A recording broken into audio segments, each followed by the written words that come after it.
श्री कृष्ण चैतन्य प्रभु नित्यानंद श्री अद्वैत गदाधर शिवासादि गौर भक्तवृंद। हरे कृष्णा कृष्णा कृष्णा हरे हरे, हरे राम राम राम हरे हरे। ओम नमो भगवते वासुदेवाय।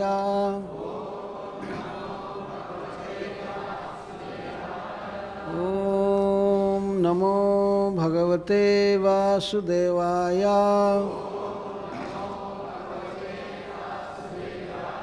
ओम नमो भगवते वासुदेवाय।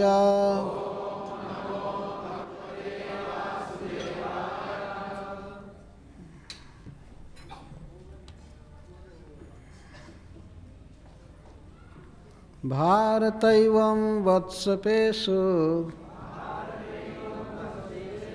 भुञ्जानेष्वच्युतात्मसु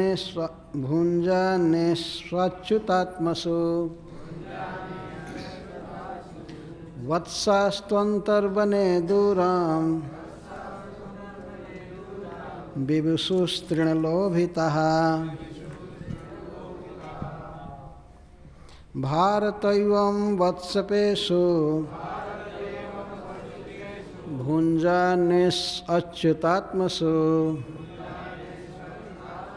वत्सास्त्वन्तर्वने दूरां विवुषुस्तृणलोभितः।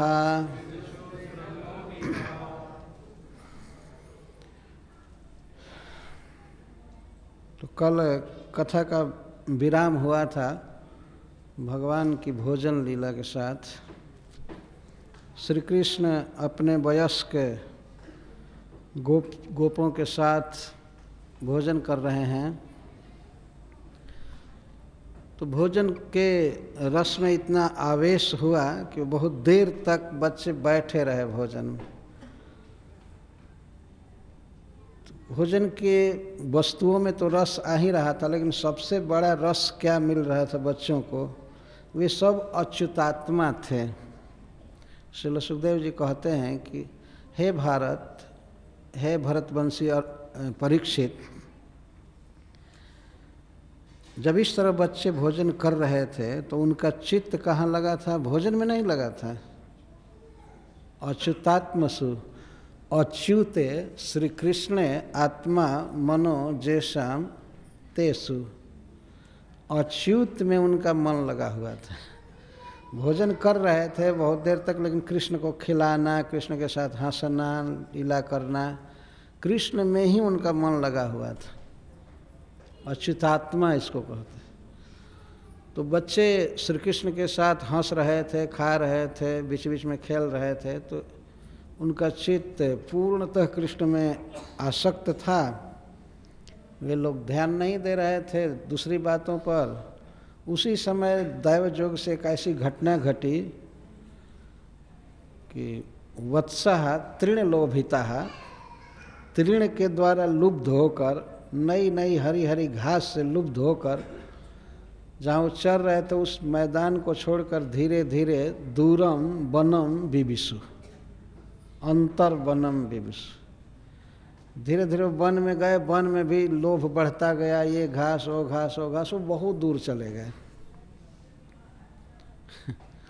तृणलोभिता, इस पर श्रीपाद सनातन गोस्वामी जी कहते हैं कि यह भगवान की लीला शक्ति से ही संभव हुआ कि बछड़ों में इस तरह तृण का लोभ आया। वे श्री कृष्ण को छोड़कर कभी इधर उधर नहीं जाते थे, लेकिन जो श्री कृष्ण की इच्छा होती है वो समय पर पूरी हो जाती है। यहाँ एक बात का ध्यान रखना चाहिए कि कुछ ही समय में श्री ब्रह्मा जी हरण करेंगे बछड़ों का और बच्चों का। तो वास्तविकता ये है कि ब्रह्मा जी ने सत्य बच्चों का और सत्य वत्सों का हरण नहीं किया। भगवान श्री कृष्ण ने नकली नहीं कहेंगे उसको, माया से निर्मित बछड़ों को आगे कर दिए और इन बच्चों को भी बाद में माया से निर्मित एक नकली बच्चों के रूप में रख देंगे। इन्हीं दोनों का हरण ब्रह्मा जी किए थे। वास्तविक जो भगवान के परिकर हैं, वत्स या बच्चे, इनका हरण ब्रह्मा जी नहीं कर सकते।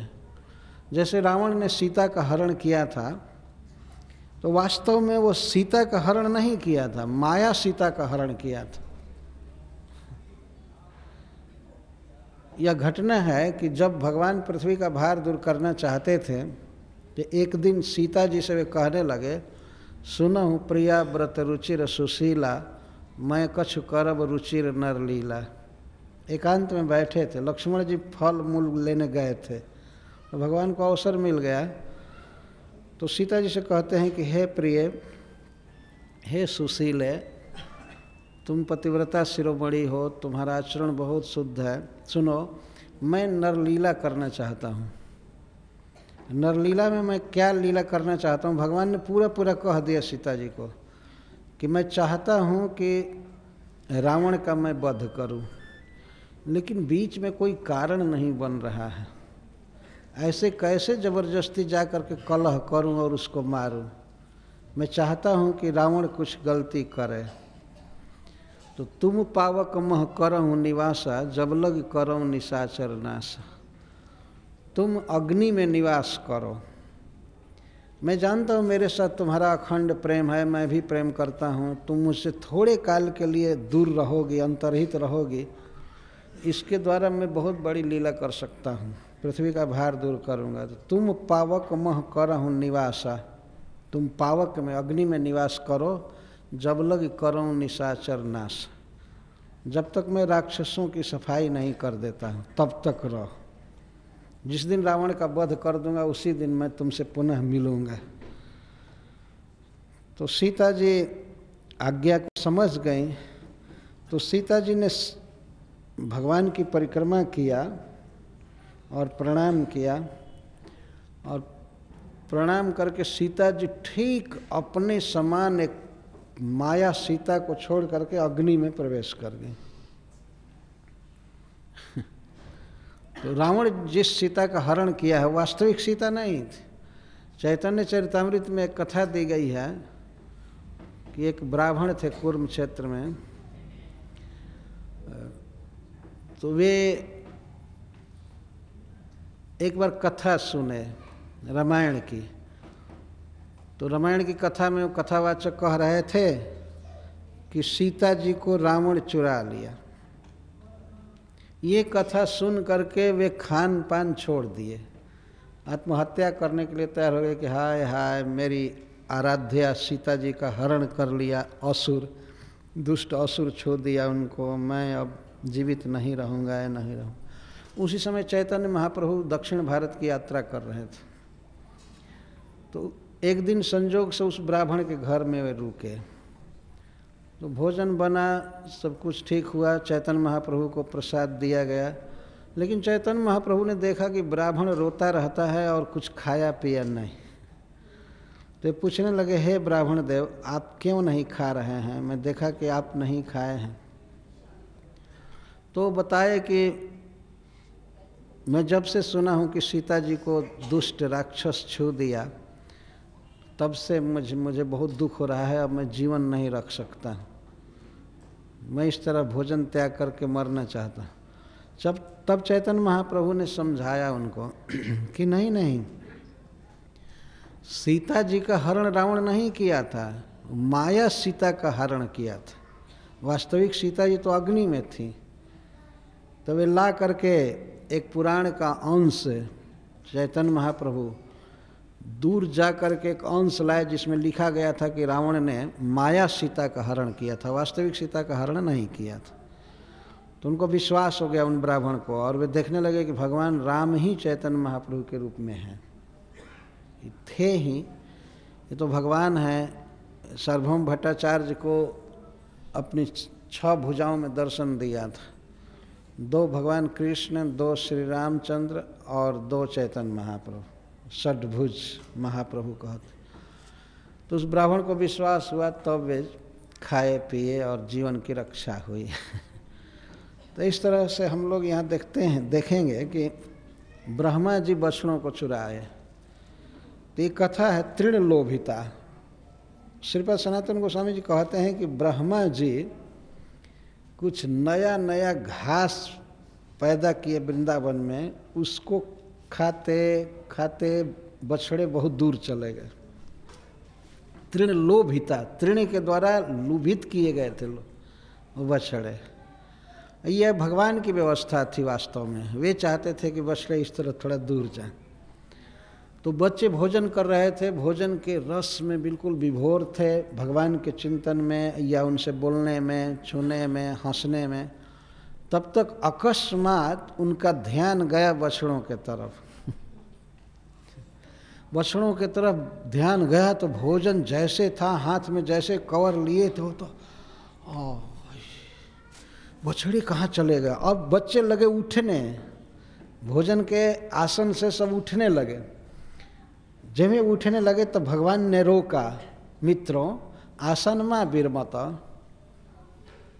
हे मित्रों भोजन से मत विरत हो जाओ, तुम लोग बैठो भोजन करो, मैं जा रहा हूँ बछड़ों को लाने के लिए।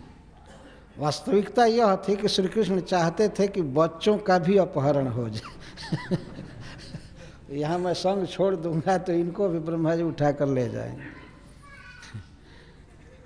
तो इस तरह भगवान कहे तो तान दृष्ट्वा भय संत्रस्तान ऊंचे कृष्णोस्य भी भयम मित्राणी आसन मां विरमत इहा निश्चय स्वत्सकान।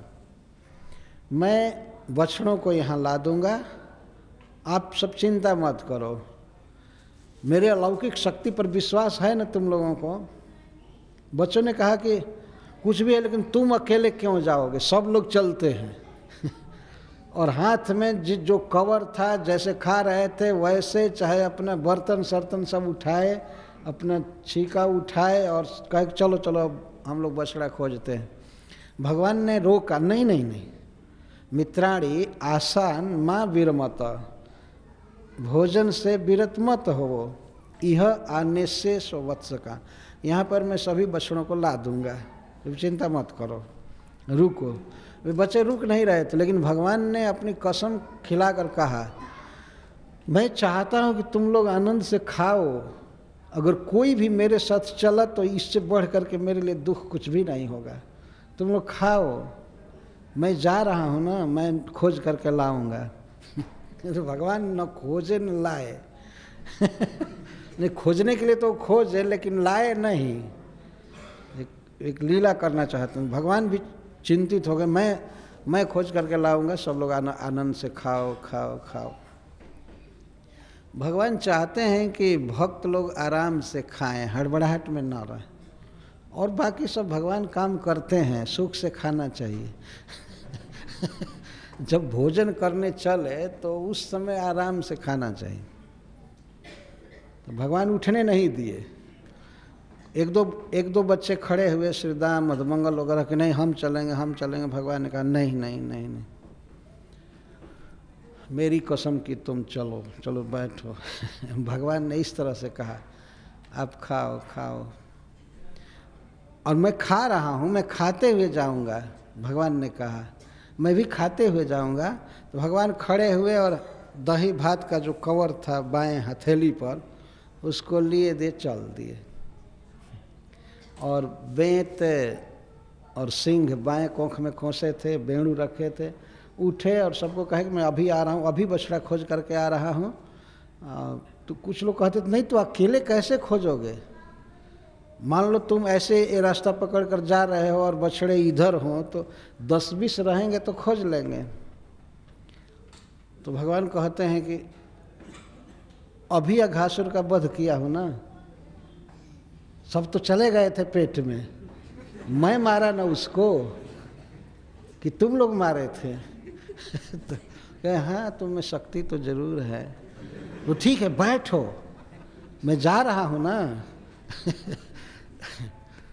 जब इतना बड़ा बड़ा काम किया तो बछड़ा खोज करके लाना कौन बड़ी बात, सब लोग बैठो। इस तरह से भगवान ने बैठा दिया। बच्चे खाए नहीं, उसके बाद एक कवर भी। ये आगे एक कथा है, जब भगवान लौटेंगे बाद में 1 साल के बाद, तो बच्चे जैसे बैठे थे कृष्ण को देखते हुए वैसे ही देखते रहे सालों भर। ये लीला है। खाए नहीं, कृष्ण के बिना कैसे खा सकते थे। और कृष्ण दही भात का कवर ले करके गए, बहुत चिंता में थे, खोजने लगे बछड़ों को इधर उधर। इत्युक्त्वाद्रि दरी कुंज गहवरे स्वात्म गोवत्सन। तो पर्वत पर सबसे पहले चढ़े भगवान, गोवर्धन पर। कहीं ऊपर बछड़े चर रहे होंगे, ऊपर गए, खोजे सब जगह, कहीं नहीं थे।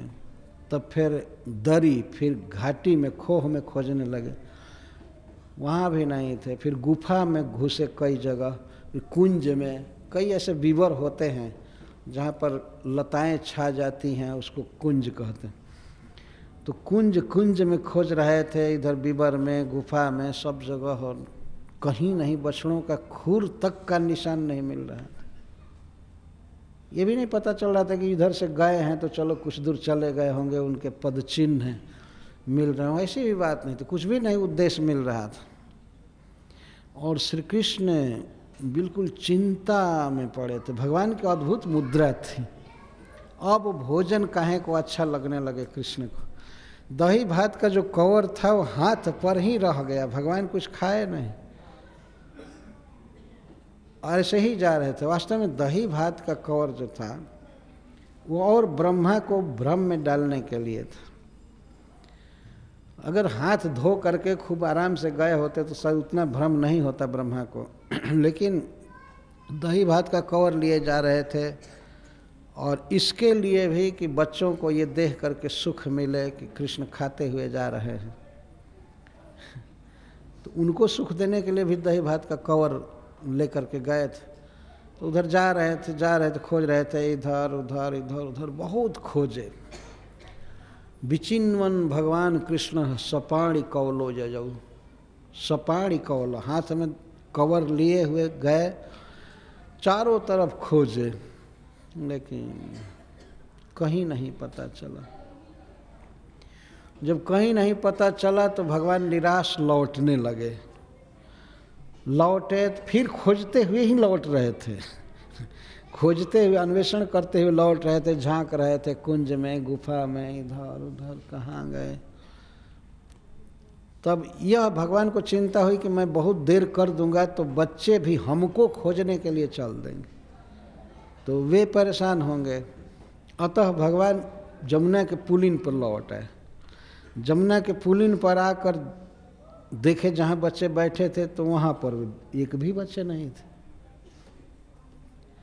घटना यह थी, सुखदेव गोस्वामी कहते हैं कि अम्भो जन्म जनिष तदंतर गतो मायार्भ कश्ये सितु द्रष्टुम मंजु महित्वमन्य दपिजत तद्वत्सानितो वत्सपान। ब्रह्मा जी पहले आकाश में रहकर अघासुर के मुक्ति की कथा को देखे थे, दृश्य को देखे थे। आकाश में स्थित होकर देखे थे कि किस तरह से अघासुर मुक्त हो गया भगवान के प्रवेश करने से मुख में।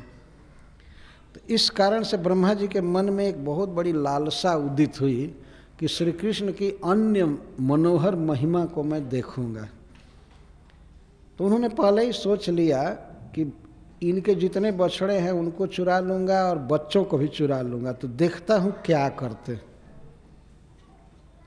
खोजने की लीला देखूंगा, जरूर खोजेंगे, अथवा पता लग जाएगा उनको कि ब्रह्मा ने किया है तो शायद हमसे हाथ जोड़ करके कहें कि दे दीजिए हमारे बछड़ों को, क्या परेशान करते हैं। कि बुला करके तमाचा मारेंगे, क्या करेंगे, कुछ समझ में नहीं आ रहा था ब्रह्मा जी को, लेकिन देखना चाहते थे कि भगवान क्या करते हैं। इसको मंजू महिम दर्शन कहते हैं। मंजू महिमा, बहुत सुंदर ऐश्वर्य भगवान का वे देखना चाहते थे। तो जब अघासुर मरा, मुक्त हुआ, तो ब्रह्मा जी देख रहे थे अपने प्रभु के इस महिमा को, वो देख रहे थे और बहुत बड़े विस्मित थे। इसीलिए और भगवान की महिमा देखने की इच्छा हुई। पर देखने की इच्छा हुई तो जो उन्होंने स्टाइल अपनाया वो गलत, ऐसे नहीं करना चाहिए था। जो कुछ हुई हो, भगवान उनके हृदय में थे, जैसा प्रेरित कर रहे थे वे किए। तो बछड़ों को तो चुरा ही लिए थे, भगवान जब बछड़ों को खोजने गए तो बच्चों को भी चुरा लिए। और श्री कृष्ण आए, देखे बच्चे नहीं थे, बछड़े नहीं थे, फिर दौड़े उधर खोजने के लिए। लगता है कि बछड़ों को खोजने के लिए वे सब चल दिए, जहाँ तहाँ बछड़ों को खोजने के लिए बच्चे चल दिए हैं। भगवान इस भाव में हो गए और खाने का थोड़ा भी ध्यान नहीं है, और दही भात का कौर फेंक भी नहीं रहे थे, ऐसे ही जा रहे थे। इधर देखते हैं उधर देखते हैं, अब तो सारा धन समाप्त हो गया, अपने स्वजन सब चले गए। बहुत चिंता में भगवान थे। इस तरह से खोज रहे थे, कहीं कोई नहीं मिला। तब भगवान ने थोड़ा सा चित्त को एकाग्र करके देखा कि आखिर हुए क्या, कहाँ गए बच्चे और बछड़े कहाँ गए। तो तुरंत उनके समझ में आ गया कि ये विधि का किया हुआ है, ब्रह्मा का किया हुआ है। वो चुराया है, चुरा करके चोर की तरह छिप गया। भगवान को पता था कि वे बछड़े कहाँ हैं। वास्तविक बछड़े और वास्तविक बच्चे तो सब भगवान के साथ ही थे अलक्षित रूप से, लेकिन माया के द्वारा निर्मित जो बछड़े थे और बच्चे, वो ब्रह्मा जी ने एक जगह ले जाकर सबको सुला दिया था, जहाँ तक भगवान नहीं पहुँचे थे इसके बाहर। यदि भगवान सब जानते थे कि यहाँ पर बछड़े हैं, वो नकली बछड़े और बच्चे, लेकिन फिर भी अज्ञ की तरह खोज रहे थे। तो ब्रह्मा जी ये कार्य किए थे, भगवान समझ गए। सर्वम विधि कृतम, भगवान ने देख लिया कि सब विधि किया है, ब्रह्मा किया है। अच्छा बेटा, बाप के साथ इस तरह व्यवहार करना चालू किया। भगवान सोचने लगे। तो भगवान डांटने नहीं गए, गाली देने नहीं गए ब्रह्मा को। जो उसके समझ में आया वो किया। अब हमें जो करना चाहिए वो मैं अब करूँगा। तो भगवान ने सोचा कि तन्मातृणाम च कस्य च मुदम कर्तुम, उन बच्चों की माताओं को परम आनंद देने के लिए और ब्रह्मा जी को भी आनंद देने के लिए उभयायितम आत्मानम चक्रे विश्वकृदीश्वरः, विश्व की सृष्टि करने वाले ब्रह्मा आदि के भी ईश्वर श्री भगवान अपने को बछड़ों और बच्चों के रूप में प्रकट किए तुरंत। देखिए भगवान श्री कृष्ण की यह भगवत्ता शक्ति। क्या इस संसार में कोई व्यक्ति अपने को दो रूप में व्यक्त कर सकता है? यदि जोगियों में भी ये शक्ति होती तो उनको कदाचित जेल में बंद किया जाता तो दूसरे रूप से भागकर घर चले जाते, लेकिन ऐसा होता नहीं है। बनने के लिए बहुत बड़े बड़े जोगी बनते हैं, हम ये करेंगे वो करेंगे, कुछ नहीं करते हैं, सब फाल्स प्रोपेगेंडा होता है वास्तव में। लेकिन भगवान श्री कृष्ण तुरंत अपने को एक्सपैंड कर लिए, जितने बच्चे थे और जितने बछड़े थे तुरंत। और इस पर श्रील सुखदेव गोस्वामी एक बृहति छंद में गाते हुए कहते हैं, यावद् वत्सप कल्पक बपु यावत् करांघ्र्यादिकं यावत् जष्टि विषाण वेणुदलसे यावद् विभूषाम्बरम् जावच्छीलगुणाभिधाकृतिवयो यावद्विहारादिकं सर्वं विष्णुमयं गिरोऽङ्गवदजः सर्वस्वरूपो बभौ। बच्चों और बछड़ों के विषय में कहते हैं श्रील सुखदेव गोस्वामी कि जैसे जैसे बच्चे छोटे छोटे थे, छोटे छोटे शरीर के, जैसा उनका हाथ पैर था, मस्तक था, नाक थी, आँख था, सब कुछ, और कोई सांवले थे, कोई गोरे थे बच्चे, जैसे जैसे थे वैसे भगवान बन गए अब ये जो बछड़े हैं, ये जो बच्चे हैं, वो डायरेक्ट श्री कृष्ण हैं। और वास्तविकता ये है कि ब्रज में जितनी भी गौएं थीं और मातृभाव वाली गोपियाँ, सबके मन में इच्छा होती थी कृष्ण हमारा दूध पिए, कृष्ण हमारा पुत्र बने।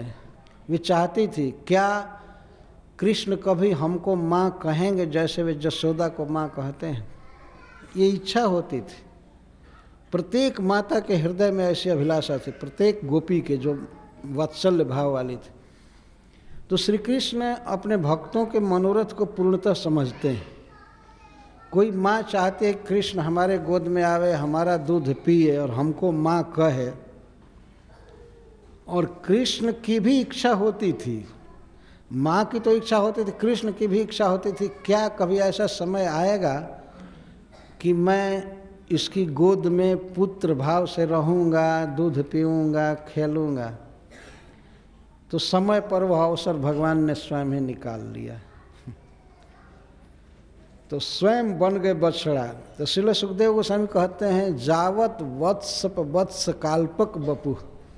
जैसा जैसा जिसका छोटा बड़ा शरीर था, सांवला गोरा, जावत करांघ्र्यादिकम, और जैसे जैसे उनके हाथ थे, पैर थे, कर अंघ्रि आदिकम, आदिकम से सिर, कान, वक्षस्थल, सब कुछ जैसा था वैसा भगवान बन गए।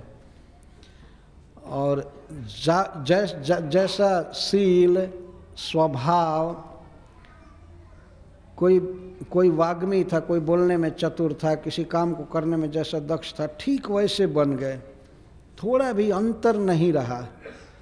और जैसा जैसा जो गहना पहनता था, जैसा वस्त्र पहना था, ठीक वैसा ही वस्त्र, वैसा ही गहना, यहाँ तक कि जष्टि वेणु विषाण दल से, छड़ी भी, बेंत भी, जो बछड़ा चराने के लिए बच्चे लाते थे, तो भगवान जष्टि बन गए। जष्टि मतलब छड़ी, बेंत और विषाण सिंह, वेणु बांसुरी और दल पत्ता, सब कुछ बन गए।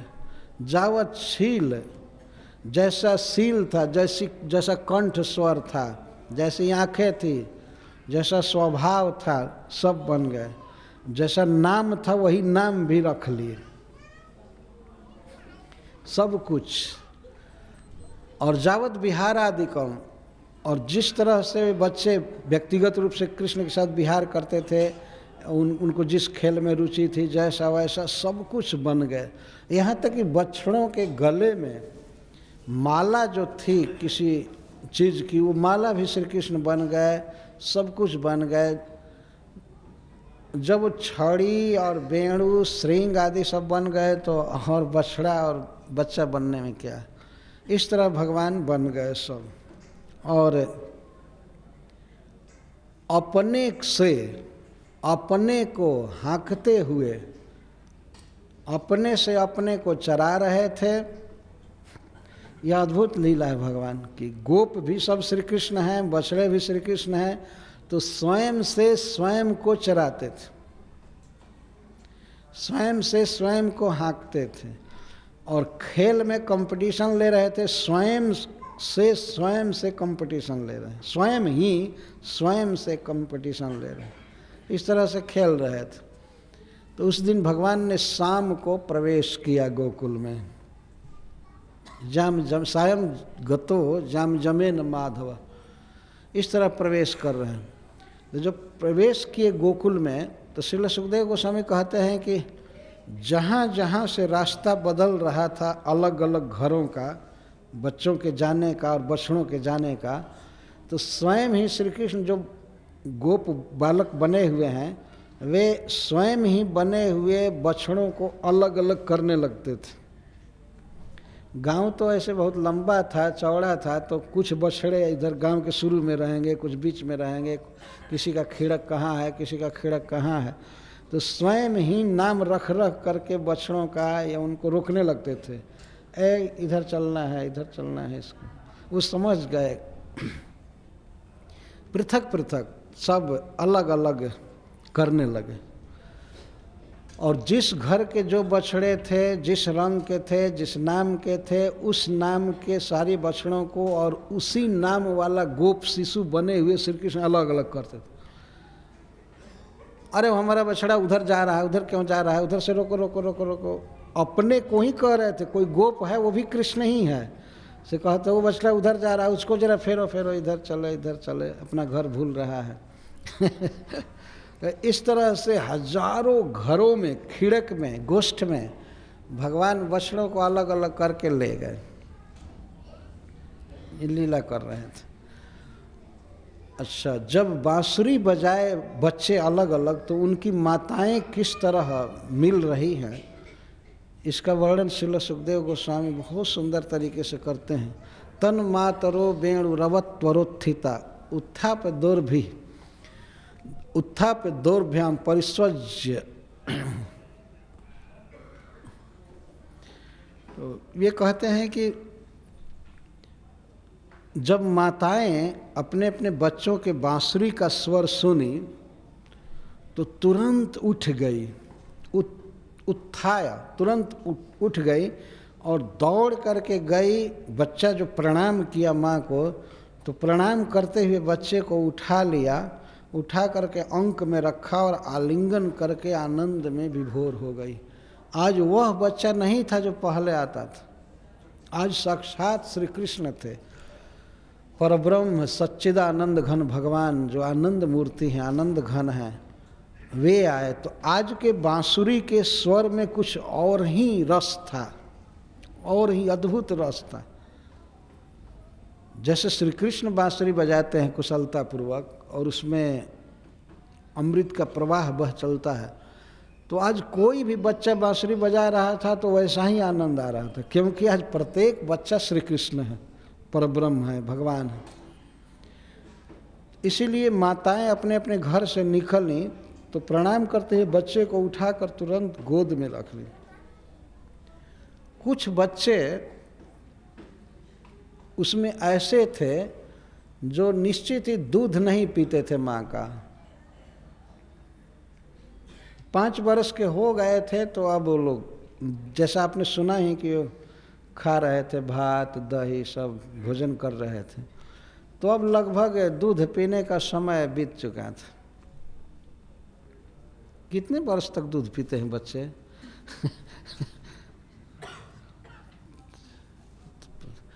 जो भी हो, लेकिन उस दिन सभी बच्चे अपने माँ का दूध पीने लगे, सभी, और स्नेह से स्तन में अपने आप अमृत से भी अधिक स्वादु और परम मादक रस चू रहा था, दूध चू रहा था माताओं अपने आप। आपने जगत में देखा है कि माताओं का दूध बहुत जल्दी सूख जाता है, लेकिन अप्राकृत जगत में माँ का दूध कभी नहीं सूखता है। हम लोग भागवत में पढ़ते हैं प्रथम स्कंध के 11वें अध्याय में, भगवान कुरुक्षेत्र से लौटे थे महाभारत के युद्ध के बाद, हस्तिनापुर से लौटे थे द्वारका। उस समय श्री कृष्ण लगभग 100 वर्ष के थे, प्रकट लीला में 100 वर्ष के थे।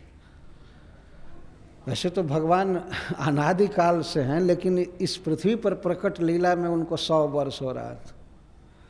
तो जब द्वारका में उनका स्वागत हुआ और इसके बाद अपने माता पिता के घर में गए, माँ देवकी के घर में, और देवकी जी की और भी 6 बहनें थीं, 7 बहन देवकी जी थीं, सबका विवाह वसुदेव जी से हुआ था।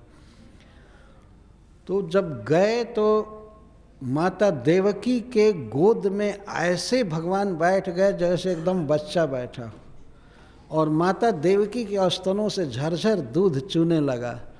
और लिखा गया है कि माँ के आँखों से आनंद के आंसू चू रहे थे और स्तन से दूध चू रहा था। तो भगवान श्री कृष्ण का स्नान हो गया, उस समय दूध चू रहा था। 100 वर्ष के बाद भी दूध अखंड है स्तन में भगवान के लिए। और देवकी के तो स्तन से दूध चू ही रहा था, अन्य भी जो माताएं थीं जैसे रोहिणी वगैरह, इनके स्तनों से भी दूध चू रहा था। और भगवान बारी बारी से सबके अंक में बैठे, गोद में बैठे। उनके लिए बिल्कुल बच्चा ही है भगवान। तो यहाँ वर्णन किया जा रहा है, श्रील सुखदेव गोस्वामी कह रहे हैं कि तन मातरो वेणुरवत तोरो थिता उत्थाप दोर्भि परिरभ्य निर्भरम स्नेहस्नुतस्तन पय सुधासमम मत्वा परब्रह्म सुता न पायन। ये परब्रह्म भगवान को, श्री कृष्ण को अपना पुत्र मान करके दूध पिलाने लगी। दूध छूट गया था उनका, जो पूर्व के बच्चे थे उनके लिए दूध छूट गया था, लेकिन आज जब भगवान पुत्र बन करके आए और गोद में चढ़ गए तो स्तन में अकस्मात दूध भर गया और अमृत से भी अधिक मादक सुस्वादु दूध भर गया और भगवान पीने लगे। वो बच्चा पीने लगा, अपने अपने माँ का दूध पीने लगा और पिलाने लगी। निर्भर का अर्थ पूर्ण रस में, स्नेह में परिप्लित हो गई माँ और दूध पिलाने लगी और श्री भगवान पीने लगे।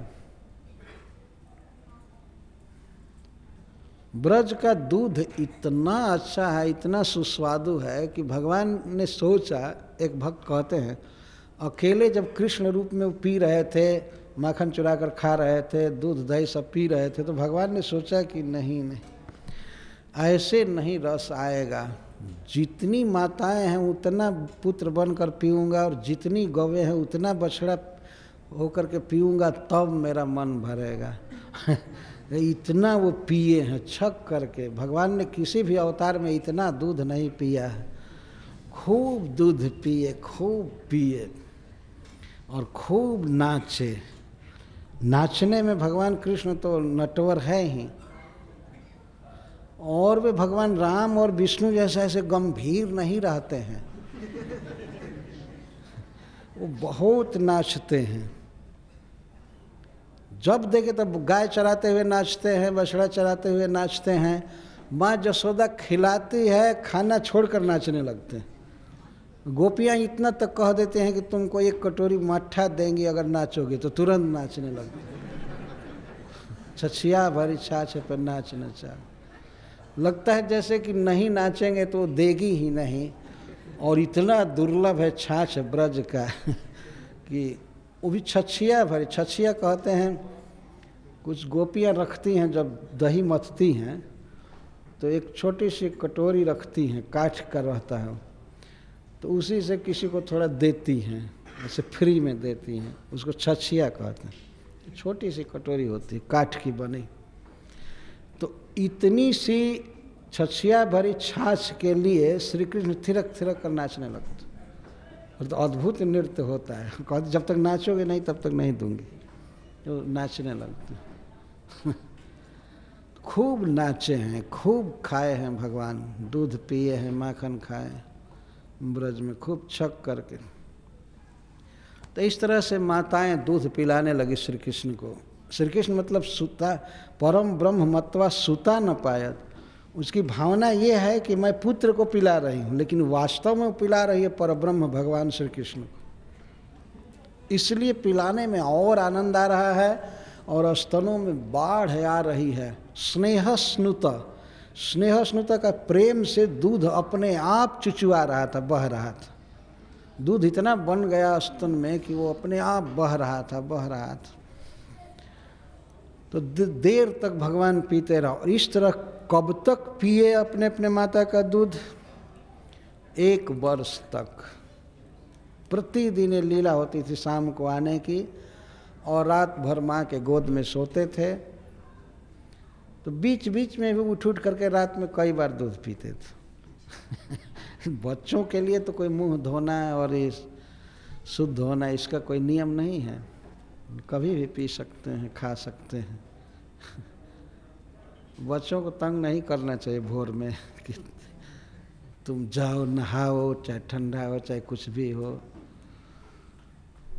तो इस तरह से भगवान दूध पी रहे थे।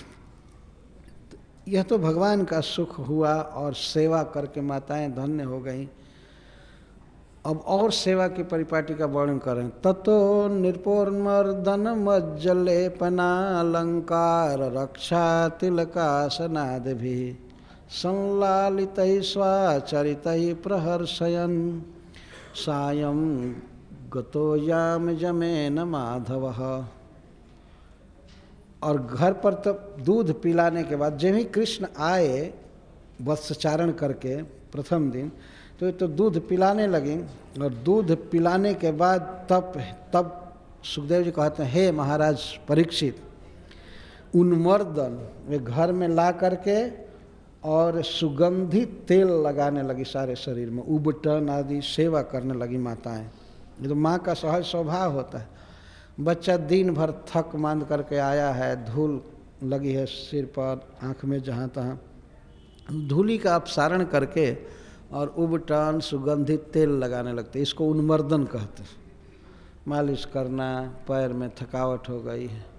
प्रत्येक घर में भगवान श्री कृष्ण हैं, लेकिन उसी रूप में, श्रीदाम के रूप में है, सुबल के रूप में है, बरुथप के रूप में है, अर्जुन के रूप में है, तेजस्विन के रूप में है, और कई जो भी नाम रूप जैसा पहले कहा गया, तो इन रूपों में सेवा हो रही थी। उबटन लगाने के बाद, सुगंधित तेल लगाने के बाद फिर मज्जन, स्नान की यही विधि है वास्तव में। पहले खूब सुगंधित तेल लगाना चाहिए शरीर में, मालिश करके तब नहाना चाहिए, स्नान करना चाहिए। आजकल के तो आदमी केवल पानी से नहा लेते हैं, उसी को स्नान समझते हैं। द्वादश स्कंध में लिखा गया है कि कलयुग में लोग जल से नहा लेना ही स्नान मानेंगे। तो कुछ लोग तो वो भी नहीं करते होंगे। अब इस भयंकर जाड़ा में तो कुछ लोग पानी से भी नहीं नहाते होंगे है ना। तो केवल मंत्र स्नान ही कर लेते होंगे, कुछ मान लेते हो मानसिक स्नान अगर मन से भी गंगा जी में डुबकी मारा जाए तब भी वो पवित्रता आ जाती है, तो शुद्ध तो हो ही जाएगा जीव। लेकिन लोग मन से भी नहीं नहाते हैं। एक भक्त एक दिन हमसे कह रहे थे, महाराज जी अगर खूब जाड़ा हो और कई बार बाथरूम जाना पड़े तो क्या नहाना जरूरी है, मंत्र स्नान नहीं कर सकते हैं? तो मैं तो कहा कि मुझे तो पता ही नहीं है कि मंत्र स्नान क्या है। लेकिन वास्तव में नहाते समय मंत्र बोलना चाहिए, हरे कृष्णा कृष्णा कृष्णा हरे हरे, हरे राम राम। तब वास्तविक शुद्धि होती है। यदि आदमी नहा रहा है और चुपचाप है तो उतना शुद्ध नहीं हो सकता है। तो सीताराम सीताराम या हरे कृष्ण करके नहाना चाहिए। तो पानी तो सहायता कर ही रहा है, लेकिन ये जो मंत्र है वो भीतर हृदय को शुद्ध करता है। सब बाह्याभ्यंतरो शुचि, बाहर और भीतर से व्यक्ति पवित्र हो जाता है। तो जो लोग स्नान करते समय महामंत्र बोलते हैं, ये भगवान का कोई भी नाम बोलते हैं, तो भीतर से भी पवित्र हो जाते हैं। तो माताएं स्नान करा रही हैं अपने अपने बच्चे को, अर्थात बच्चा रूपधारी श्री कृष्ण को। तो पहले उबटन लगाए, सुगंधित तेल लगाए, इसके बाद तब गुनगुने पानी से स्नान करा रहे। बहुत ठंडा पानी से नहीं, पहले से ऐसे पानी का तापक्रम इस बिंदु पर रखा कि चमड़े को कष्ट नहीं होना चाहिए तो स्नान कराए। लोटस डाल डाल करके और सिर मलना भगवान का सब कुछ। कितना बड़ा भाग्य है उन माताओं का, आज साक्षात भगवान अपने पुत्र के रूप में मिले हैं। तो स्नान कराते थे। स्नान कराने के बाद आलेप, आलेप का अर्थ है चंदन का लेप, ललाट पर इत्यादि, हाथ पर, वक्षस्थल पर। यदि वह जाड़ा का दिन नहीं है तब ये अर्थ। ऐसा नहीं है कि जाड़े में अब लेप करने लगे चंदन और बच्चा हॉस्पिटल चला जाए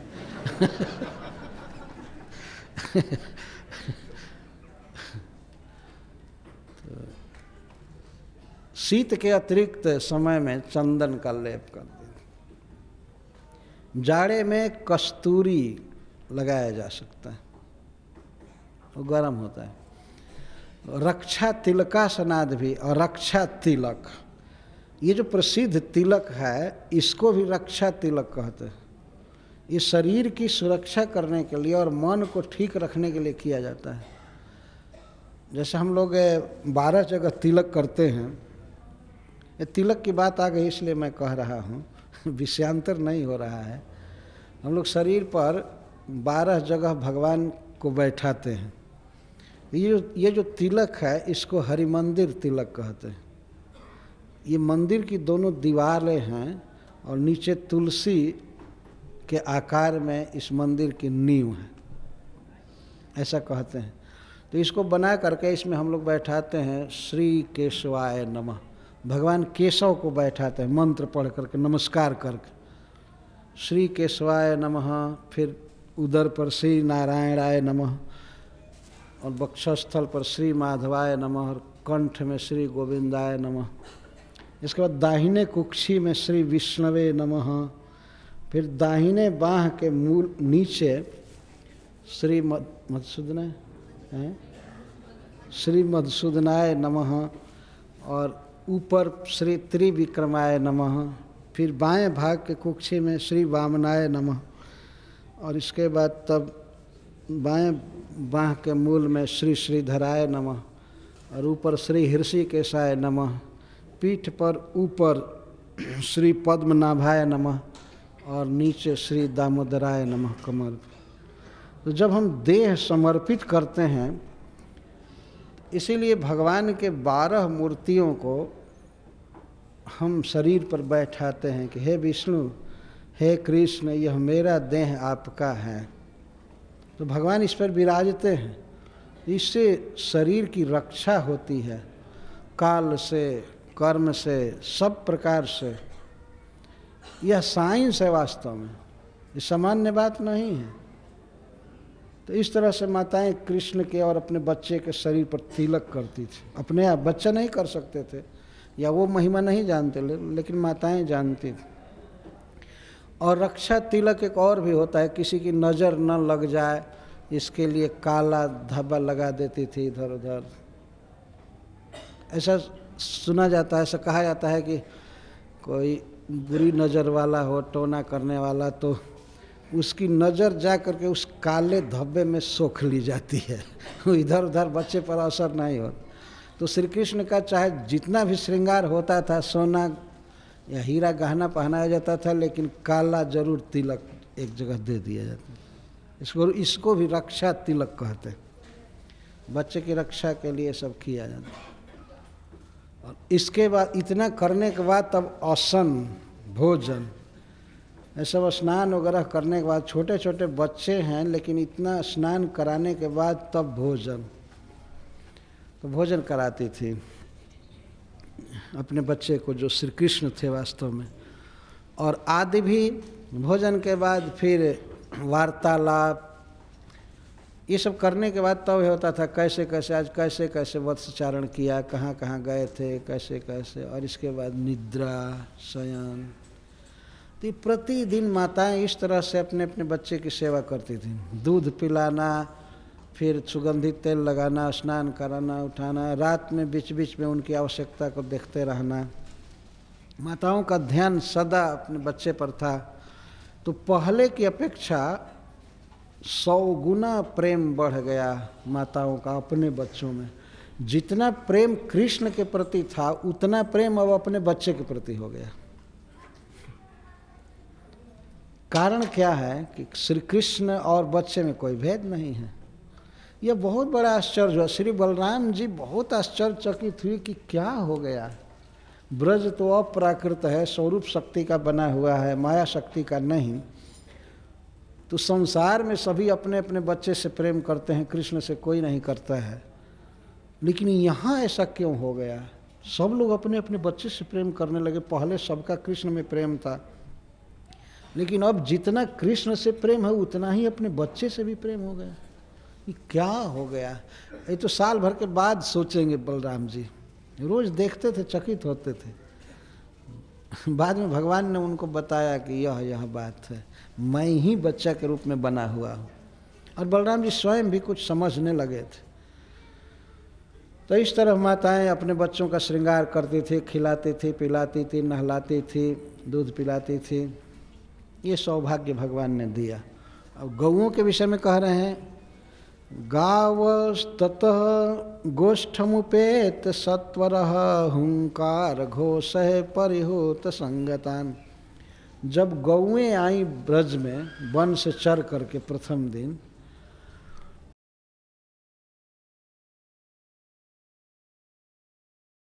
कर रही थी, तो बच्चे भी उत्तर दे रहे थे। बच्चे सब श्री कृष्ण थे। अपने अपने माँ के स्वर को पहचान करके बच्चे भी उत्तर देते थे। तो ये बहुत वेग से दौड़ करके आई और आ करके अपने अपने बच्चे को दूध पिलाने लगी। कुछ बच्चे ऐसे थे जो अब दूध नहीं पीते थे, केवल घास खा करके रहते थे, लेकिन आज वे दूध पीने के लिए दौड़े, बच्चे भी, और गौएं दूध पिलाने लगी। उनके थन से अपने आप अमृत जैसा सुस्वादु दूध बह रहा था और बछड़े पीते जाते थे और गौएं उनको दूध पिलाती थी और चाटती जाती थी। गौओं का स्वभाव होता है, अपने बच्चे को दूध पिलाती हैं और चाटती हैं, तो गौएं खूब चाट रही थीं। इस प्रकार भगवान के प्रति प्रेम बढ़ा। जितना कृष्ण के प्रति प्रेम था उतना अपने अपने बच्चों में प्रेम हो गया। यह भगवान ने सौभाग्य दिया। और श्रीपाद वल्लभाचार्य जी इस प्रकरण को लिखते समय कहते हैं कि भांगुरी ऋषि जो नंद बाबा के पुरोहित थे, उन्होंने आकर के उसी साल कहा सभी गोपों से कि इस वर्ष विवाह का बहुत सुंदर लग्न है, जितनी भी बच्चियां हैं उनका विवाह हो जाना चाहिए इस साल। उन्होंने बताया जितनी भी बच्चियां हैं, छोटी हों कुछ भी हों, उनका विवाह हो जाना चाहिए। तो उसी साल सबका विवाह हुआ था। तो वास्तव में विवाह कृष्ण के साथ हुआ था। जो लोग गोपियों में परकिया भाव का आरोप करते हैं, परकिया पने का आरोप करते हैं, वे गलत बोलते हैं। वास्तव जितनी भी गोपियां हैं भगवान की पत्नियां हैं। वे ये व्यवस्था हुई थी। जिस साल श्री कृष्ण सभी बच्चे बने हुए थे उसी साल सबका विवाह हुआ था। बाद में वो किशोर अवस्था के हुए, बड़े हुए। यह सब भगवान की व्यवस्था होती है। तो गौओं को इस तरह से भगवान श्री कृष्ण को दूध पिलाने का अवसर मिला और माताओं को सेवा करने का ये सब अवसर मिला। तो ये भगवान ने सुयोग दिया। यह भगवान की भगवत्ता है, भगवान का ऐश्वर्य है। वे किसी भी भक्त के किसी भी मनोरथ को कभी भी पूरा कर सकते हैं, ऐसा कोई दूसरा नहीं कर सकता। यदि मान लीजिए किसी व्यक्ति को कोई स्त्री बच्चा मानने लगे तो क्या करेगा? बच्चा तो हो नहीं सकता है। इस संसार में सभी अपूर्ण हैं, लेकिन कृष्ण को कोई अपना पुत्र माने तो श्री कृष्ण पुत्र बनने के लिए तैयार है और बन सकते हैं। उनके पास सभी शक्तियाँ। जैसे पृश्नी और सुतपा ने तप किया था तो भगवान उनके सामने प्रकट हुए और भगवान ने कहा कि वर मांगो। तो सुतपा और पृश्नी ने कहा कि हम चाहते हैं कि हमें आप जैसा पुत्र प्राप्त हो। तो भगवान ने कहा कि मेरे जैसा कोई दूसरा भगवान होगा तब ना। तो कोई दूसरा तो है नहीं, किसी भी गुण में मेरे समान कोई नहीं है। तो ये वर देने में तो मैं असमर्थ हूँ। तो भगवान ने कहा कि जब कोई व्यक्ति वचन दे करके वर नहीं देता है, असमर्थ होता है, तो उसे तिगुना देना चाहिए, तब जा कर के चुकता है। तो मैं आपका 3 बार पुत्र बनूंगा, मैं बनूंगा क्योंकि मेरे समान कोई दूसरा है नहीं। मैं कहाँ खोजने जाऊंगा अपने समान, तो मैं ही पुत्र बनूंगा। और वास्तव में सुतपा और पृश्नी की चतुराई थी। वे लोग चाहते थे कि भगवान मेरा पुत्र बने, लेकिन कहने में संकोच हो रहा था, कह दिए कि आप जैसा पुत्र चाहते हैं। वे जानते थे कि भगवान जैसा दूसरा भगवान कोई है नहीं, तो भगवान हमारा पुत्र बनेंगे। तो भगवान ने कहा ठीक है मैं बनूंगा। तो वे कृष्णी गर्भ कहलाए उस अवतार में। बाद में भगवान ने अवतार लिया तो वामन देव कहलाए, उपेंद्र कहलाए, और फिर वो स्वयं अपने मुख से कहते हैं कि इस समय मैं श्री कृष्ण रूप में आपका पुत्र। वे वसुदेव और देवकी बने।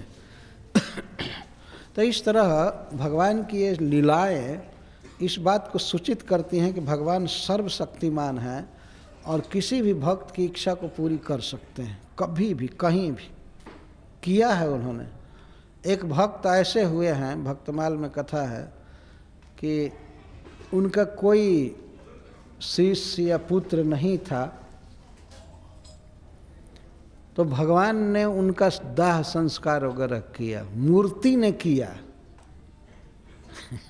मूर्ति से प्रकट हो करके भगवान उनका दाह संस्कार किए, क्योंकि कृष्ण को अपने पुत्र के रूप में मानते थे। कृष्ण ने ऐसा किया। ये भगवान की सर्वशक्तिमत्ता है और सर्वज्ञता है, सब जानते हैं, सब कुछ कर सकते हैं। अतः ऐसे प्रभु की शरण लेनी चाहिए, भजन करना चाहिए। कितना सुंदर अवसर दिया सेवा का, और साल भर इसी तरह से वन में और गोष्ठ में क्रीड़ा करते रहे। सवेरे वन में चले जाते थे, अपने से अपने को हाँकते हुए अपने आप खेलते थे। नाम के लिए वो सब सखा थे, नाम अलग अलग था लेकिन सब कृष्ण थे। वैसे ही भोजन लीला, वैसे ही खेलना, सब कुछ साल भर ये सब चलता रहा। और श्री बलराम जी भी रोज जाते थे।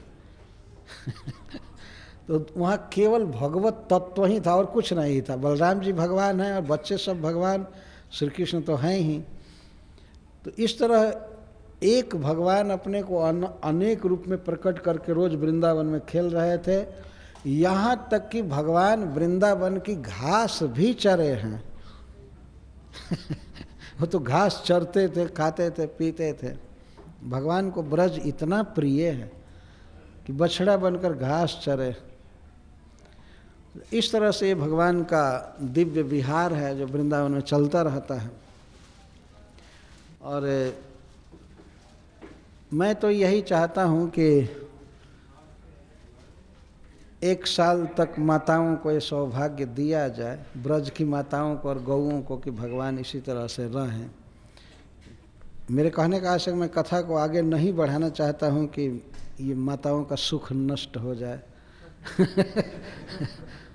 1 साल तक भगवान इस तरह से सौभाग्य दिए तो हम लोगों को भी मन में रखना चाहिए, हाँ भगवान वन में आ रहे हैं, वन से ब्रज में जा रहे हैं, माताओं को भाग्य दे रहे हैं, वृंदावन के पशु पक्षी आदि की नकल कर रहे हैं, वानरों से, मयूर से, कोकिल से उनकी बोली में बोली मिला करके उनको आनंद दे रहे हैं। सब क्रीड़ा, जिन क्रीड़ाओं का वर्णन किया गया वो सारी क्रीड़ाएँ भगवान वृंदावन में करते रहते हैं। तो ये विशेष रूप से क्रीड़ा हुई जिसको 1 साल तक भगवान ने किया, और भक्तों को यह बहुत प्रिय प्रसंग लगता है। और कभी कभी भक्त ब्रह्मा जी को धन्यवाद देते हैं कि आपने अच्छा किया इस तरह से। यद्यपि ब्रह्मा जी बाद में बहुत क्षमा मांगे हैं, पछताए हैं कि हमको क्या हो गया था, ऐसा क्यों किया, लेकिन उनकी कोई गलती नहीं थी, ये सब भगवान की इच्छा थी। महाराज ने शुरू में बताया था कि जिस प्रकार रावण वास्तविक सीता को नहीं छू सका, उसी प्रकार ब्रह्मा जी वास्तविक जो गोपाल थे और गाय थी, उनको वो माया द्वारा प्रकट किए गए थे। और बाद में स्वयं श्री कृष्ण स्वयं बछड़े बने और गोपाल जन बने। तो इतने 1 साल के दौरान में जो वास्तविक जो गौएं, वो जो बछड़े थे और जो गोपाल थे, वो कहाँ रहते? जो वास्तविक बछड़े थे वही सब श्री कृष्ण रूप हुए। श्री कृष्ण ही अपने को प्रकट किए। पहले से भी जो बछड़े थे और गोप थे वे सब चिन्मय ही थे, लेकिन चिन्मय जीव के रूप में थे। आज वे सब भगवान के रूप में हैं। भगवान ही अपने को प्रकट किए, उनको अपने साथ रखे। श्री कृष्ण की ये विशेषता है कि वे स्वयं रहेंगे और उसके साथ कोटि जीव को अपने साथ रख सकते हैं। तो वे सब श्री कृष्ण के साथ ही थे। जो श्री कृष्ण अपने को सुबल आदि के रूप में प्रकट किए, मधुमंगल आदि के रूप में, तो उसी में थे। और जो माया शिशु थे वे सब ब्रह्मा जी के द्वारा कहीं अलक्षित सुलाए गए थे। अभी जैसे हमारे को बताया जाता है कि जो हमारे जीवन का लक्ष्य प्रभु का नाम ही है, भगवान का नाम ही है, और उसके लिए हमें संतों का संग या भागवत कथा या जो रेगुलर जैसे 16 माला का जाप है ये करना चाहिए या सेवा करनी चाहिए। इससे मतलब हमारे भाव की वृद्धि होती है। तो मैं थोड़ा फिर भी सुनना चाहती हूँ कि जैसे जो लोग इस अवस्था को प्राप्त कर चुके हैं, जो लोग करते हैं ऐसा, सेवा भी करते हैं, जाप भी करते हैं, किसी ने मतलब एहसास किया है, उन एहसास किसी ने जैसे भगवान उनके साथ हैं, उनमें है उस भगवान के होने का उसको एक्सपीरियंस किया है। हाँ, अगर थोड़ा सा एक्सपीरियंस शेयर करें। किसी व्यक्ति का मन भगवान में लग जाता है, भाव हो जाता है, तो उसमें कुछ लक्षण होते हैं, कई लक्षण होते हैं। जैसे 9 लक्षण शास्त्रों में लिखे गए हैं कि वह व्यक्ति सब कुछ बर्दाश्त कर सकता है, मान की इच्छा नहीं करता, वो भगवान के धाम में बार बार जाना चाहता है, भगवान का नाम उसके जिह्वा से हमेशा निकलता रहता है, भगवान के गुणों के वर्णन में उसकी आसक्ति होती है और उसकी लालसा हमेशा बनी रहती है। कभी हताश नहीं होता है कि कृष्ण हमको मिलेंगे, कभी आशा नहीं टूटती है। आशा बंध समुद कंठा, नाम गाने सदा रुचि। और आसक्ति स्तद गुणाख्याने प्रीति स्तद बस्ती स्थल है। भगवान जहाँ रहते हैं वहीं पर उसकी प्रीति होती है, वो जाना चाहता है बार बार। ये प्रेम का लक्षण है कि बार बार वृंदावन जाने की इच्छा हो। या भगवान का नाम जब कोई भक्त कर रहा है, बार बार कर रहा है, तो इसका मतलब उसको प्रेम हुआ है, तब कर रहा है, नहीं तो क्यों करेगा। ये भगवान के विषय में बार बार बोलता जा रहा है, तो उसकी भगवान में आसक्ति है, भाव है, इसलिए बोलता जा रहा है। और कुछ भी सहेगा, संसार में कुछ भी हानि लाभ मान अपमान हो, सब कुछ सह सकता है। ये सब लक्षण उसके होते हैं। हरे कृष्णा। अभी प्रभु जी आपका नाम क्या है? हरे कृष्णा, मेरा नाम है दीनानाथ दास एलायस DN कपूर।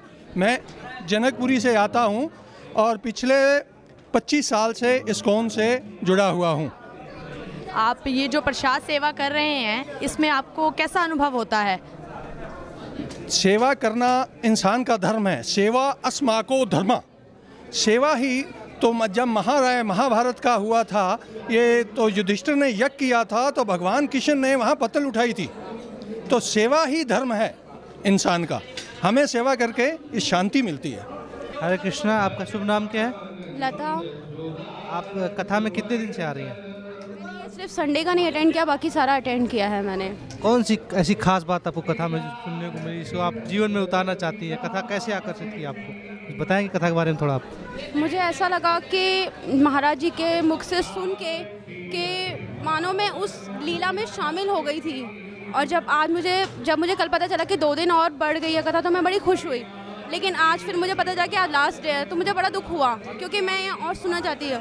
जितना हमें श्रवण करना चाहिए और कुछ नहीं। मुझे बहुत अच्छा लगा और मैं यही चाहूँगी कि ऐसे जो सप्ताह हैं वो होने चाहिए, क्योंकि इन सप्ताहों की हमें बहुत ज़्यादा ज़रूरत है और ये लोग हम समझते नहीं हैं। क्योंकि जब तक हम श्रवण नहीं करेंगे तब तक हम कुछ समझ नहीं सकते।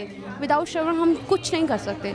तो मुझे बहुत अच्छा लगा और मैं यही रिक्वेस्ट करूँगी महाराज जी से कि उन्हें ऐसे भागवत सप्ताह करते रहने चाहिए। और आप देख रहे हैं कि ये प्रसाद जो पा रहे हैं, और इसमें 5-6 तरीके की चीज़ें बनी हुई हैं, और डेली इस तरीके का प्रसाद होता था, ताकि ये 1000 के करीब लोग यहाँ पर बैठकर ये प्रसाद को पाते थे और पा रहे हैं। आप देख रहे हैं इसको। और इतनी ठंड के बावजूद बच्चे भी हैं और बूढ़े भी हैं, जो कथा का आनंद भी जिन लोगों ने लिया और साथ में प्रसाद का भी। जबकि इतनी ठंड है, फिर भी लोग यहाँ पर आप देख रहे हैं कि आपके सामने बैठे हुए हैं बहुत। श्री गुरु चरणा पद्मा केवल भक्ति सद्मा बंदो मुनि। हरे कृष्णा। तो परम आदरणीय श्रील हरिदास जी प्रभु के प्रति मेरी हार्दिक शुभकामना है कि इनका यह दल इसी तरह भगवान की कीर्ति का प्रसार करे सारे जगत में। ये बहुत अच्छा कार्य है और लोगों का उद्धार करने वाला है, बहुत पवित्र कार्य है। मेरी यह हार्दिक शुभकामना है कि यह कार्य अधिक से अधिक फैले और जगत का कल्याण कर सके। वास्तव में ये इसी से जगत का कल्याण हो सकता है। यह भगवान की कीर्ति का सीधा प्रसारण है। बहुत बहुत धन्यवाद आपको।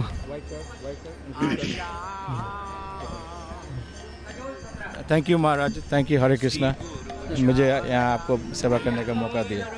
नहीं, आपने यहाँ आकर सेवा की, इसके लिए बहुत बधाई, बहुत धन्यवाद आप। जे प्रसादे पूरे सर्व आशा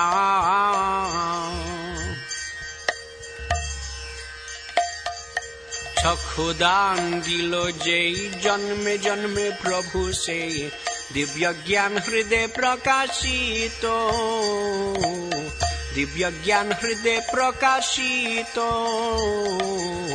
प्रेम भक्ति जहाँ होते अविद्या विनाश जाते, वेदे गाए जहाँ रचरितो, वेदे गाए जहाँ रचरितो।